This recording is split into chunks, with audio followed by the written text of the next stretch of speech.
Rajini sir, Kamal சார்லாம் பார்த்தீங்கன்னா பார்த்தாலே பரவசம் படத்துக்கு 100வது படம். ரஜினி சாரும் கமல் சாரும் கிட்டத்தட்ட ஒரு 20 நாள் சாரை துரத்திக்கிட்டே வந்தாங்க. டெய்லி காலையில் வந்து வீட்டில் நின்றுவாங்க. என்னப்பா உங்கள் 100வது படத்தில் நாங்கள் நடிக்கணும் சார், எங்களுக்கு ஒரு வேஷம் கொடுங்க. உடனே ரஜினி சார், சார் டெவலப் நடிக்கணும், எனக்கு வேஷம் கொடுங்க. ஓ நீங்களாம் எங்கே இருக்கீங்க, உங்களை வச்சு நான் எப்படியா படம் பண்ணுறது? நான் ஏதோ சும்மா சின்ன பிள்ளைத்தனமாக ஏதோ ஒன்று பண்ணிட்டு இருக்கேன், போங்கப்பா போய் பண்ணு போ. அப்போ கமல் சார் மொட்டை போட்டிருக்காரு, ஆள வந்தான் படம்.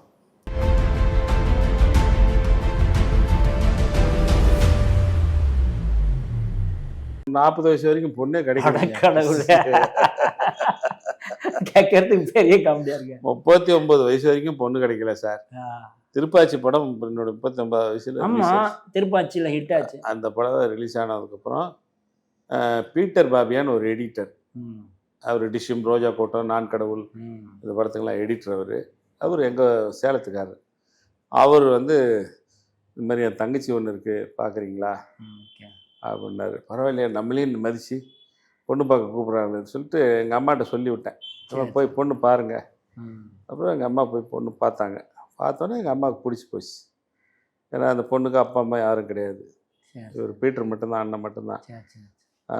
பார்த்தோன்னே ரைட்டு அப்படின்னு சொல்லி எங்கள் அம்மா நிச்சயம் பண்ணிட்டாங்க. நான் எல்லாம் போகவே இல்லை, கல்யாணத்தன்னைக்கு தான் நான் போகிறேன், பொண்ணை போய் பார்க்குறேன்.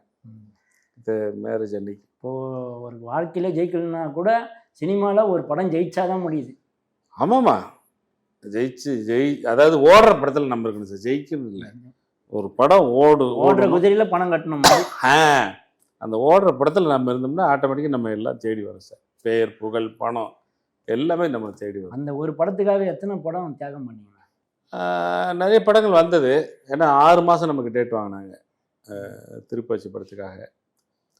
6 மாதத்தில் வந்து பார்த்திங்கன்னா ஒரு 10 நாள் ஷூட்டிங் இருக்கும், மீதி 20 நாள் சும்மா தான் இருக்கும். எங்கேயும் போகக்கூடாது, ஸ்டாண்ட் பை ஆர்டிஸ்ட் நாங்கள்லாம். அவங்க கூப்பிட்டா அடுத்த செகண்டு நாங்கள் அங்கே போய். சினிமா விட்டு போனோன்னு எப்போனா நினச்சிருக்கீங்க? சினிமா விட்டு என்னடா வேணாம் போயிடலாம் அப்படின்ட்டு நினச்சது உண்டு சார். அது திருப்பாச்சி படத்துக்கு முன்னாடி நிறைய நாள் நம்ம வேலையில் இருந்தால், கவர்மெண்ட் வேலையில் இருந்தால் கூட நல்லா இருந்திருப்போமே. நம்ம வேலையை விட்டு வந்து இங்கே வந்து சோத்துக்கு கஷ்டப்படுறோமே. சொந்தக்காரங்க என்ன பேசி? ஆமாம், ரொம்ப காலப்பட்டு கூத்தாடி போயிட்டான் பாரு வாத்தியார் விட்டு பிள்ளை. அவங்க அப்பா அம்மா வந்து எவ்வளோ கஷ்டப்பட்டு இவனை படிக்க வச்சாங்க, இன்ஜினியரிங் படிக்க வச்சாங்க. இந்த தெல்லவாரி பெற்றவங்க பேச்சு கேட்காம இது பாட்டுக்கு வேலையை ரிசம் விட்டு ஓடி போயிடுச்சு, மெட்ராஸுக்கு ஓடி போய் அங்கே போய் கூத்தாடிக்கிட்டு இருக்குது. அப்பா அம்மா யாருமே மதிக்கலை. திருப்பாச்சி படம் ரிலீஸ் ஆனதுக்கு அப்புறம் தான் சார் என்ன ஒரு மனுஷனாவே மதித்தாங்க. அதுக்கு முன்னாடி எத்தனை வருஷம் கஷ்டப்பட்டீங்க? அதான் ஒரு 20 வருஷம் இருக்கும். அப்பா, அதாவது சார் இந்த சினிமாவுக்கு வந்து பெஞ்சமின் ஒரு ஆர்டிஸ்ட் இருக்கிறாங்க அப்படின்றது வந்து ரெஜிஸ்டர் பண்ணுறதுக்கு எனக்கு 10 வருஷம் ஆச்சு. இப்போ பேரரசு தான் 10 வருஷம். ஆமாம், அது அந்த வெற்றி கொடி கட்டுன்னு ஒரு படம். அப்போ தான் வந்து பெஞ்சமின் ஒரு ஆர்டிஸ்ட் இருக்காரு அப்படிங்கிறது தெரிய வந்தது. அது வரைக்கும் வந்து நான் யார் என்னன்னே தெரியாது. ஏதோ கிராமத்தில் பிடிச்சிருக்காங்க. வெற்றி கொடி கட்டு படமே படத்தை பார்த்துட்டு இந்த பையலை எங்கேயா பிடிச்சாங்க, எந்த ஊருக்காரவன், திருநெல்வேலி, அவங்க சிங்கா இருப்பீங்க, திருநெல்வேலி எங்கே பிடிச்சாங்க போல. ஆளு கட்டுறதுக்கு கழுத்து 2 பேரும். ஆமாம், அதோட அந்த கமலா தேட்டர். அது ஆமாம் சார். ஐயோ, பழைய கமலா தேட்டர். பழைய கமலா தேட்டர். ஆமாம், இப்போ கேடிவி கமலா. கேடிவியில் போடுற படம்லாம் போட்டுட்டு இருக்காங்க. அதில் பின்னி அந்த அழுகை சீன் செம்மையாக இருக்குண்ணா. அது மக்களுக்காக ஒரு வாட்டி. ஆமாம், அதாவது தேட்டரில், சினிமா தேட்டரில் டிக்கெட் வாங்கும் போது அந்த வில்லன் சனியை சகடை அவன் வந்து அடிச்சு கீழே தெளிவாப்புல. அப்போ பேசுகிற டைலாக், இந்த டைலாக் வந்து டைரக்டர் படம் ஆரம்பிச்சதுலேருந்து அந்த 160 நாளும் டெய்லி அந்த சீனை பற்றி சொல்லிக்கிட்டே இருப்பார் என்கிட்ட. பெஞ்சமின் அந்த டெத்து சீன், அந்த டைலாக்கு இப்படி பேசணும், அப்படி பேசணும், இப்படி பேசணும், அப்படி பேசணும். என்ன சார் டெய்லி சொல்லிகிட்டு இருக்கீங்க அப்படின்னு. இல்லைங்க, மைண்டில் ஏற்றிட்டு இருக்கேன், அதுதான் மெயின் உங்களுக்கு அப்படின்னு சொல்லி அந்த சீக்வன்ஸை சொல்லி சொல்லி சொல்லி சொல்லி காமிப்பார். அது எப்படி தெரிஞ்சுக்கிட்டேன்னா அந்த டைலாக்கு அந்த பேசி அந்த சீன் நடிக்கும்போது பார்த்தீங்கன்னா விஜய் சார் அழுகுறாரு, கேமராமேன் அழுகுறாரு, சுற்றி நின்று வேடிக்கை பார்க்குற ஜூனியர் ஆர்டிஸ்ட்லாம் அழுகுறாங்க. ஒரு நடிகனா ஜெயிச்சிங்க. பேரரசு அழுகுறாரு. சரி நம்மளா இப்படி நடிக்கிறோம், அப்படின்னு சொல்லி நமக்கே ஆச்சரியமாக போச்சுது. கொஞ்சம் நடிச்சு காட்டுங்க அந்த மாதிரி எங்களுக்கு. அந்த சீன். அதான் சினிமா தேட்டரில் டிக்கெட் வாங்க போகும் இப்போ இல்லை சனீசாவுடைய ஆளுங்க கீழே திருடுவாங்க. அப்போ ஏய் கண்ணப்பா உன்னை நான் கொல்லாம விட மாட்டேன் போடுங்கடா. இப்போ நீங்க அந்த டைலாக் அது வந்து அப்போ நான் பேசுவேன், டேய் உரால போட்டு எத்தனை பேர் எடுப்பீங்க பொட்ட பசங்களா, உங்களுக்கு தாண்டி ஆளுகள் கிடைக்கிறீங்க, இதை எவ்வளவு வந்து எம்எல்ஏ கையை வச்சு பாருங்கடா, ஒரு பையன் உசுரோட எடுத்துட முடியாது. சிவகிரி உன்னை எண்ணி பிரிக்க முடியாது சொன்னியடா, ஆனா இந்த மெட்ராஸுக்காரங்க நம்மளை பிரிச்சுட்டாங்கடா. டேய் 5 வருஷம் உன்னை பிரிஞ்சிருக்க யோசிச்சேன், ஆனா ஆயுசுக்கும் பிரிச்சு போட்டாங்கடா, பிரிச்சு போட்டாங்க. கருப்பு அத்த கருப்பு அண்ணன் சாப்பிடுவேன்னு ஆசாசியா சோறு போட்டியாத்தா, நீ போட்ட சோறு செரிக்கிறதுக்குள்ள இந்த அண்ணனை குத்தி போட்டாங்க. சிவகிரி சிவகிரி கடைசி வரைக்கும் நாம ஒன்னா சேர்த்து ஒரு படம் பார்க்க முடியலடா. அப்படியே அந்த டைலாக் இது வந்து சார் டெய்லி டைரக்டர் சொல்லிட்டே இருப்பாரு இந்த டைலாக.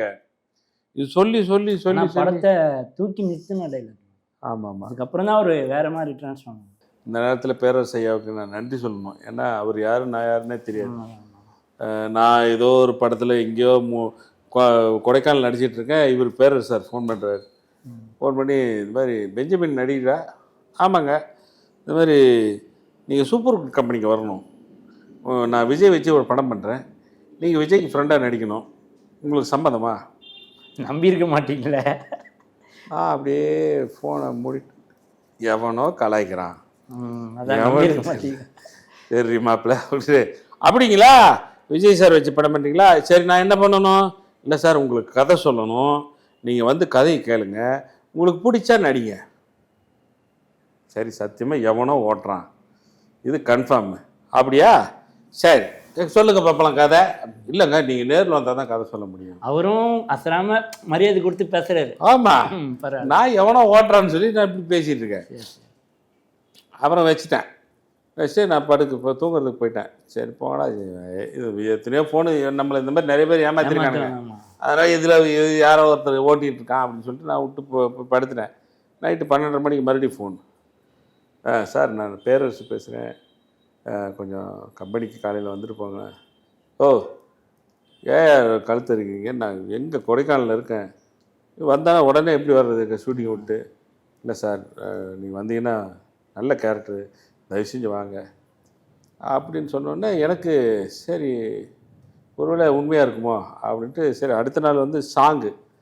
அப்புறம் மாஸ்டர்கிட்ட போய் சொல்லிட்டு, மாஸ்டர் இந்த மாதிரி போயிட்டு வந்துடுறேன், சாங்கு தானே அப்படின்னு சொல்லிட்டு நைட்டாக காரில் கிளம்பி கண்ணை குழந்தை கோயம்புத்தூரில் விட்டாங்க. அங்கேருந்து ட்ரெயின் ஏறி இங்கே வந்துட்டேன். வந்து போய் பார்க்குறேன், இது சூப்பர் குட் ஆஃபீஸுக்கு போகிறேன். உங்களை தான் அந்த பர்டிகுலராக ஏன் நீங்கள் தேவைப்பட்டீங்கன்னு தெரியல சார். அவர் வந்து ஆட்டோகிராஃப்னு ஒரு படம் பார்த்தார். ஓ சேரன் ஆனந்த். சேரன் ஆட்டோகிராஃபில் 2 பேர் நடிச்சது அவருக்கு ரொம்ப பிடிச்சது, மல்லிகாவும் நானும். ஓ அந்த சீரியல் ஆர்டிஸ்ட் மல்லிகா? சீரியல் இல்லை, ஒவ்வொருத்தங்க மல்லிகா அதில் தங்கச்சியாக நடிச்சு, தங்கச்சிக்காரன் 2 பேரும் எனக்கு வேணும் அப்படின்னு சொல்லி ப்ரொடியூசர்கிட்ட சொல்லிட்டாரு. ப்ரொடியூசர் யோ வடிவேலு விவேக்கு ஃபிக்ஸ் பண்ணி தரேன், சூப்பர் ஆர்டிஸ்ட்டு விஜய் சார் வச்சு படம் பண்ணுற, புது பசங்களை போட்டு பண்ணுறேன்னு சொல்கிற, அறிவில் உனக்கு வேறு இல்லை கருணாசை புக் பண்ணி தருவா அப்படின்னு எது இல்லைங்க ஆர்டிஸ்ட்லாம் சொல்கிறாங்க. எனக்கு இவங்க 2 பேரும் வேணும், இவங்க 2 பேரும் வச்சு 300 நாள் படம் கொடுக்குறேன் அப்படின்றாரு. இல்லை எனக்கு படம் வேணாங்க, யாராச்சும் படம் வேணான்னு சொல்லுவாங்களா? அதான் சூப்பர் குட் ஃபிலிம். அப்புறம் சூப்பர் குட் ஃபிலிம்ஸு அங்கே கேகே சாலையில் அந்த ஒயிட் ஹவுஸ்னு ஒரு இடம், ஒயிட் ஹவுஸ் அங்கே உட்காந்துருக்காரு ஸ்கூலுக்கு ஆப்போசிட். ஆமாம், நான் அங்கே பக்கத்தில் டெய்லர் கடையில் தான் நாங்கள் எப்பயுமே, எனக்கு பிபி நம்பர் தான், எனக்கு முத்துக்காலைக்கு நிறைய ஆர்டிஸ்ட்டுக்கு அந்த கல்யாண மண்டபம் மாதிரி ஒன்று இருக்கா பக்கத்தில். ஆமாம் டெய்லர் கடை, நீங்கள் அங்கே அட்டி போடுவீங்க. ஆமாம் எல்லாரும் நிறைய ஆர்டிஸ்ட் அங்கே, சூரி அப்புக்குட்டி எல்லாம் அங்கே வருவானுங்க. நானும் முத்துக்காலையும் தான் அங்கே செல்லப்பில்லை, நாங்கள் 2 பேரும் தைப்போம், டெய்லரிங் தைப்போம். தைச்சி காசு கொடுப்பாங்க. மத்தியானம் அந்த பசங்கள்லாம் வருவாங்க, சூரிய குட்டி இவங்கெல்லாம் வருவாங்க, நண்பர்கள்லாம் வருவாங்க, மேட்ரு சார் இவங்கெல்லாம் வருவாங்க. வந்தாங்கன்னா இவங்களை கூப்பிட்டு போய் சாப்பாடு வாங்கி கொடுப்போம். அப்புறம் சூரிய எங்கேயாச்சும் ஷூட்டிங் போயிட்டு வந்தோன்னா அவன் கூப்பிட்டு வந்து, சிங்கம் இன்னைக்கு என்னுடைய ட்ரீட்டு வாங்க எல்லாம் சாப்பிட போகலாம் பாருங்க. அப்படின்னு சொல்லி எங்களை கூப்பிட்டு போவான் சூரி. இப்படி ஒரு அந்யோன்யமாக வாழ்ந்த காலங்கள் அப்போது வந்து அங்கே சரி ஒயிட் ஹவுஸ் தானே போய் பார்த்துட்டு வரலாம் அப்படின்னு சொல்லிட்டு வேறு மேலே போனேன். இவர் லுங்கி கட்டிட்டு உட்காந்துருக்காரு தரையில் ஒரு சின்ன ரூமில். பேரரசு சார் ஒரு பேட் மட்டும் கையில் வச்சுருக்காரு. சுற்றி எந்த இதுவும் இல்லை, ஒரு விஜய் போஸ்டரோ எதுவுமே கிடையாது. பேப்பர் மட்டும் ஒரு 4-5 கிடக்குது. அவர்கிட்ட போய் சார் பேரரசுன்றவர் யார் படம் எடுக்கிறார் நம்ம விஜய் வச்சு? நான் தான் பேரரசு, நான் தான் விஜய் வச்சு படம் பண்ணுறேன். நீங்களா அப்படின்னு மறுபடியும் பார்க்குறேன். பார்க்குற ஒன்றும் இல்லை, சைடில் தலகாணி அந்த இது எதுவுமே இல்லை, தரையில் உட்காந்துருக்காரு தரையில். அப்புறம் உட்காருங்க அப்படின்னாரு. அப்புறம் உட்காந்து அவன் முத்தோடுக்கு வா பெஞ்சமின் சாரை கூப்பிட்டு போய் கதை சொல்லு. சார் இது வரைக்கும் எனக்கு யாரும் கதை சொன்னதில்லை, அதை விஜய் சார் கூட நடிக்கணும்னு சொல்கிறீங்க. நான் நடிக்கிறேன் சார். இல்லை நீங்கள் முதல்ல போய் கதையை கேளுங்க. முத்தோடுக்கு சார் கூப்பிட்டு போயிட்டு எனக்கு டைரக்டரோட தம்பி, அவர் தான் அசோசியேட் டைரக்டர், கூப்பிட்டு போய் ஒரு 4 மணி நேரம் எனக்கு கதை சொன்னார். கதை சொல்லி இந்த கேரக்டர் தான் நீங்கள் பண்ணுறீங்க, விஜய் கூட வர்ற கேரக்டர். விஜய் படத்தில் எப்பயுமே ஒரு 10 ஃப்ரெண்டு 5 ஃப்ரெண்டு இப்படி வருவாங்க, இதில் சோலோவாக நீங்கள் மட்டும்தான், உங்களுக்கு ஓகேவான்னார். தாராளமாக பண்ணுறேன் சார். கரும்பு தின்ன கூலியா சார் அப்படின்னு கேட்குறேன். காஞ்சி போய் கிடக்குற நிலத்துல அது வந்து விஜய் சார் வேற. ஆமாம், அதில் என்ன ஹைலைட்னா விஜய் சாரை நீங்கள் வந்து கலாய்க்கிற மாதிரிலாம் வரும். ஆமாம்மா, நிறைய பண்ணியிருக்கேன். அப்புறம் கூப்பிட்டு போய் இவர்கிட்ட சௌத்ரி சார்கிட்ட விட்டார். என்னையா என்ன உன் பேர்? பெஞ்சமின். ஆட்டோகிராஃபர் நடிச்ச பையன் நீ தானா? இல்லையா நீ தான் வேணும் அடம் பிடிக்கணும். இருந்தாலும் கூப்பிடியா பேரரசு கூப்பிடு. அது பேரரசு உள்ளே இருந்தார். என்ன பேரரசு இப்போ ஒன்றும் கெட்டு போகல, கருணாஸுக்கு 1 லட்சம் அட்வான்ஸ் கொடுத்து வச்சுக்கிறேன், போட்டுக்கிறியா? இல்லைங்க எனக்கு இவங்க வேணும், இவரெலாம் எனக்கு படம் வேணாங்க. என்ன மாதிரி தெரியல. ஒரு இயக்குனர் மனசு வச்சாலொழிய ஒரு நடிகன் வெளியில் வர முடியாதுங்க. இயக்குனர் மனசு வைக்கணும். எந்த ஒரு நடிகனுக்கும் பார்த்தாலும் அந்த டைரக்டர் மனசு வச்சனால தான் அந்த நடிகன் வெளியில் வந்தான். இப்போ கருணாஸுக்கு வந்து எப்படி ஒரு இவர் இருந்தாரோ, பாலா அண்ணன் இருந்தாரோ, அதே மாதிரி கஞ்சா கருப்பு அமீர் அண்ணன், இந்த மாதிரி ஒவ்வொரு இப்போ எஸ்பி ராஜ்குமார் வந்து நம்ம இவரை முத்துக்காலையை உருவாக்குனார். இப்படி ஒவ்வொருத்தருக்கும் ஒவ்வொரு டைரக்டர். உங்களுக்குள்ள ஒரு டைரக்டர் இருக்காருன்னு நினைக்கிறேன். ஆமாம், ஒழிஞ்சிட்டு இருக்காரு. உங்கள் ஃப்ரெண்டு கொட்டாச்சி கூட ஒரு டைரக்டர் பண்ணார், கழுமரம்னு ஒரு படம் பண்ணார். ஆமாம், அந்த ஷார்ட் ஃபிலிம் படமாகவே வந்துருச்சு. கழுமரம் நல்லா ரீச் ஆச்சு. அது மாதிரி நீங்கள் எதனா படம் எடுக்கணும்னு ஆசை? ஷார்ட் ஃபிலிம்ஸு நான் ஒரு 4-5 ஷார்ட் ஃபிலிம் பண்ணேங்க. ஓகே. இப்போ ஒரு ஷார்ட் ஃபிலிம் நடித்தேன். அது வந்து புறப்பாடுன்னு ஒரு படம்.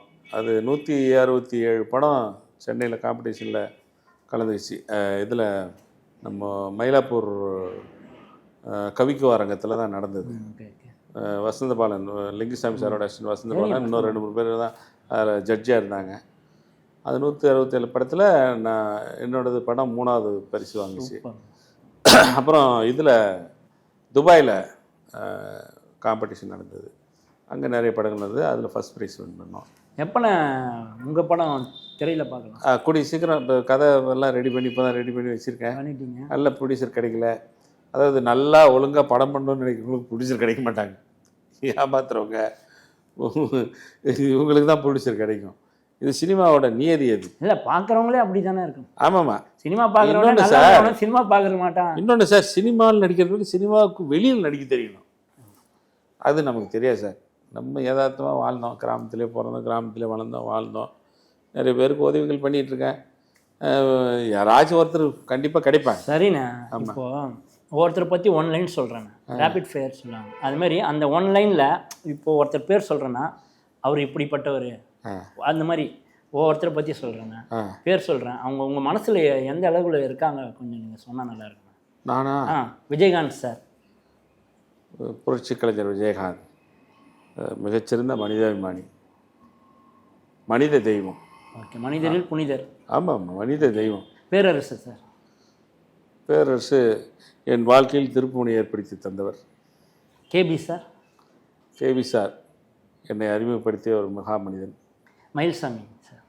மயில்சாமி வளரும் கலைஞர்களின் வளர்ப்பு தந்தை மயில்சாமி என்று சொன்னால் இன்னைக்கு நடிகர்கள் வந்து சாரி நடுவில் குறுக்கில் பேசிட்டேன். இன்னைக்கு நடிகர்கள் எல்லாமே சீக்கிரமாக இறந்து போகிறாங்க. உங்களுக்கு தெரியும், நல்லா வளர்ந்து வர நடிகர்கள் இப்போ தான் அவங்களுக்கு வாய்ப்பே கிடைச்சிருக்கு. அதுக்கு என்ன காரணம்னு நினைக்கிறீங்க? நிறைய பேர் இறந்து போகிறாங்க வாய்ப்பு கிடைக்காம. வாய்ப்பு கிடைச்சும் இப்போ பார்த்தீங்கன்னா உங்கள் போண்டாமணி அண்ணன் இறந்து போனார். இப்போ தான் பீக்கில் வர வேண்டியது. அந்த சேஷு இறந்துருக்கிறாரு, மனோபல அண்ணன், அதுக்கப்புறம் நம்ம சின்ன கலைவாணர், நிறைய ஏகப்பட்டார். ஆமாம், நிறைய உயிரிழப்பு நடந்திருக்கு, இப்போ நடந்துக்கிட்டே இருக்குது. ஆனால் அதுக்கு உங்கள் குரல் தான் முதல் ஒலிக்குது. அதுக்கு என்ன உடல் நலம் கொஞ்சம் அவங்க வந்து பார்த்துருக்கலாமோ அப்படின்ற மாதிரி இருக்குது. இது எல்லாருமே நல்லா உடல் நலத்தை நல்லா தான் பார்த்துட்டு இருந்தாங்க சார். போண்டாமணிக்கெல்லாம் எந்த பேட் ஹேபிட்டும் கிடையாது. பட் அவருக்கு கிட்னி ஃபெயிலியரு. நெல்லை சிவா அண்ணன் நெல்லை சிவாவுக்கும் எந்த பேட் ஹேபிட்டும் கிடையாது. அவர் ஹார்ட் அட்டாக், ஃபர்ஸ்ட் அட்டாக்லேயே. ஒரு வேளை பேட் ஹேபிட் இல்லைன்னா இது மாதிரி நோய்கள் வருமோ? இல்லை கேட்குறேன். எக்ஸசைஸ் பண்ணணும்னா சினிமாவில் சார் ஜெயிக்கணும்னு சொல்லிட்டு வராங்க. சிவானெல்லாம் நெல்லை சிவானெலாம் வந்து கடைசி வரைக்கும் கல்யாணமே பண்ணலைங்க. ஓகே. போண்டாமணி நான் எல்லாம் வந்து பார்த்திங்கன்னா 40 வயசில் தான் கல்யாணம் பண்ணோம். இன்றைக்கி பேரம்பேத்தி எடுக்கிற வயசில் என் பிள்ளைங்க இருக்காங்க. புரியுதுண்ணா. ஆமாம், பொண்ணு 8ஆம் கிளாஸ் தான் படிக்குது. இப்போ 57 வயசாச்சு, பொண்ணு 8ஆவது. லாஸ்ட்டாக மயில்சாமி அண்ணன் நினைவு கூர்ந்து அவர் வாய்ஸ் ஒன்று பேசுனீங்கன்னா சந்தோஷமா இருக்கும். யார் வயசு? மயில்சாமி அண்ணன் வயசு. அவர் வயசு எனக்கு தெரியாது. தெரியும். நீங்கள் இந்த பொய்லாம் சொல்லாதீங்க. உங்களுக்கு தெரியும் 100%. நீங்கள் சொல்லி இந்த நிகழ்ச்சியை முடிச்சுங்க. எங்கள் மாமா வயசு எனக்கு பேச தெரியாது சத்தியமாக. அற்புதமாக இருந்தது. சரி, நான் ஒரு சிச்சுவேஷன் சொல்கிறேன். கமல் சார், ரஜினி சார் எல்லாருமே கை கட்டி கேபி சார் முன்னாடி நிற்கிறாங்க. அப்போ மயில்சாமி சார் என்றா வர்றாரு. அப்போ என்ன பேசியிருப்பார்? எல்லாருமே கேபி சார்னா ஒரு சிங்கம் மாதிரி தான். அவர் செட்டில் உட்காந்துருந்தாருன்னா யாருமே வந்து அவர் முன்னாடி நிற்க மாட்டாங்க. ஓகே. எவ்வளோ பெரிய ஆர்டிஸ்டாக தான் இருக்குது. ஈவன் ரஜினி சார், கமல் சார்லாம் பார்த்தீங்கன்னா பார்த்தாலே பரவசம் படத்துக்கு 100வது படம். ரஜினி சாரும் கமல் சாரும் கிட்டத்தட்ட ஒரு 20 நாள் சாரை துரத்திக்கிட்டே வந்தாங்க. டெய்லி காலையில் வந்து வீட்டில் நின்றுவாங்க. என்னப்பா உங்கள் 100வது படத்தில் நாங்கள் நடிக்கணும் சார், எங்களுக்கு ஒரு வேஷம் கொடுங்க. உடனே ரஜினி சார் டெவலப் நடிக்கணும், எனக்கு வேஷம் கொடுங்க. ஓ, நீங்களாம் எங்கே இருக்கீங்க? உங்களை வச்சு நான் எப்படியா படம் பண்ணுறது? நான் ஏதோ சும்மா சின்ன பிள்ளைத்தனமாக ஏதோ ஒன்று பண்ணிட்டு இருக்கேன். போங்கப்பா, போய் பண்ணு போ. அப்போ கமல் சார் மொட்டை போட்டிருக்காரு, ஆளவந்தான் படம். போ போ போ கிளம்பு அப்படின்றார். இல்லை சார், ஏதாச்சும் எனக்கு கேரக்டர் கொடுங்கன்னு துரத்திக்கிட்டே வந்தாங்க. அப்போ ஷூட்டிங் வந்து இதில் கிளைமேக்ஸ் சீன் வந்து விஜயவாகினி ஸ்டுடியோவில் நடக்குது. விஜயசேஷன் மகால் கல்யாண மண்டபத்தில் நடக்கும்போது ரஜினி சாரும் கமல் சாரும் வந்துட்டாங்க. வந்துட்டு அப்புறம் நான் சொன்னேன், sir Rajini sir Kamal sir வந்திருக்காங்க சார். அவங்க எதுக்குடா அங்கே வராங்க கருப்பா? சொல்கிறா அவங்கள, மேனேஜர் கூப்பிட்றா அப்படின்னு. மேனேஜர் கூப்பிட்டோன்னு அவங்க சொல்கிறா. இல்லை சார் போக முடியாதுன்றாங்க, இன்றைக்கி நடித்தே ஆகணும்னு சொல்லிட்டு ஒத்த காலில் நிற்கிறாங்க சார் அப்படின்னோடனே ஷூட்டிங் நிறுத்திட்டு வந்தார். வந்து வெளியே வந்தோடனே ரஜினி சார் ஒரு சேரில், கமல் சார் ஒரு சேரில் உட்காந்து டக்குன்னு எழுச்சிட்டாங்க. வந்தான், என்னையா உங்கள் படத்தில் 100வது படத்தில் நடிக்கணும்? நான் தான் இல்லைன்னு சொல்லிட்டேன். கமல், ஏன் என்னை மறுபடியும் டார்ச்சர் பண்ணுறீங்க? உங்களை வச்சு படம் பண்ணுற அளவுக்கு என்கிட்ட இது கிடையாது, நீ கிளம்புங்க தயவு செஞ்சு அப்படின்னே. அப்புறம் ரஜினி சார் சும்மா ஒரு சீன் சார் போஸ் அப்படி அந்த மாதிரி ஏதாச்சும் ஒன்று இருந்தால் கொடுங்க. ஓ, என்ன விளையாட்டு பண்ணுறியா? நீ சூப்பர் ஸ்டாரியா? நீ தமிழகமே போட்டக்கூடிய சூப்பர் ஸ்டார், நீ வந்து என்னமோ ஒரு சீன் வரணும் அப்படின்ற. போயா கிளம்பு முதல்ல சுந்தரமூர்த்தி வெளியே கூப்பிட்டு போயா, போ கிளம்பு. அவரை போயிட்டார்.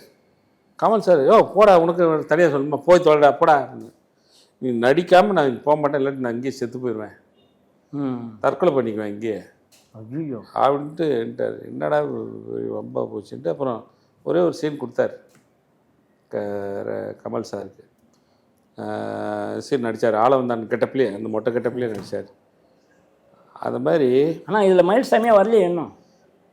இப்போ பண்ணிகிட்டு இருக்கும்போது இந்த படம் நடந்துகிட்ருக்குது. அப்போ மயில் மாமா வந்து எப்பயுமே பாலச்சந்திர சாரை அடிக்கடி பார்க்க வருவார். அப்போது இங்கே வந்துட்டார்.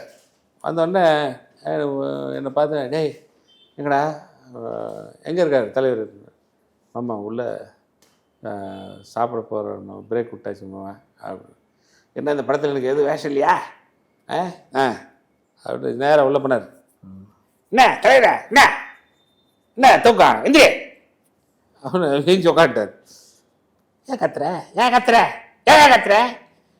ஆட்டோடாக்கு வந்துட போகுது. சொல்லிக் கொடுக்கும்போது மெதுவாக சொல்லிக் கொடு, மெல்லிமா சொல்லிக் கொடு. ஏன் கத்துற? மாமி என்ன பாங்க அனாதி யாரும் இல்லை.